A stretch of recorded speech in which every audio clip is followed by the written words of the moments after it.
Ayan, balik ulit tayo sa basic algebra, how to solve this. I will explain to you how to solve this given.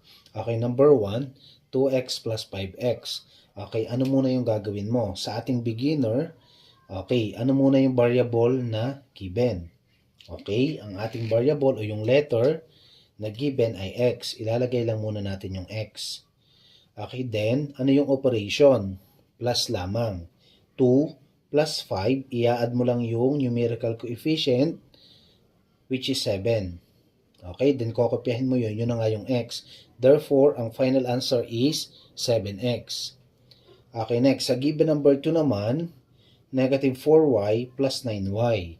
As we can see, meron tayong magkaiba ng sign. Meron tayong negative at positive. Ang rule natin sa integer, kapag magkaiba ng sign, sinusubtract natin.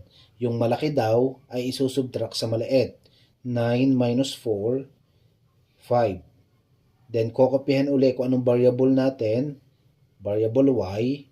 Then, ano yung malaking sign? Okay, bibilugan natin kung ano yung malaking sign. Okay, positive 9, negative 4. Alin yung malaki? 9. Anong sign ng malaki? Positive, kaya positive 5y. No need to write plus sign, automatic. Kapag walang sign, automatic positive 5y yon. Okay, next, given number 3, negative 8n minus 7n. Okay, anong sagot dyan? Okay, ano muna yung variable? Variable n. Then, kapag magkaparehas ng sign, kapag like sign, ina-add natin. 8 plus 7, 15. Then, after natin ma-add, kinokopya natin yung sign, which is negative. Kaya ang sagot natin ay negative 15n. Okay, sagutan nyo naman ang number 4.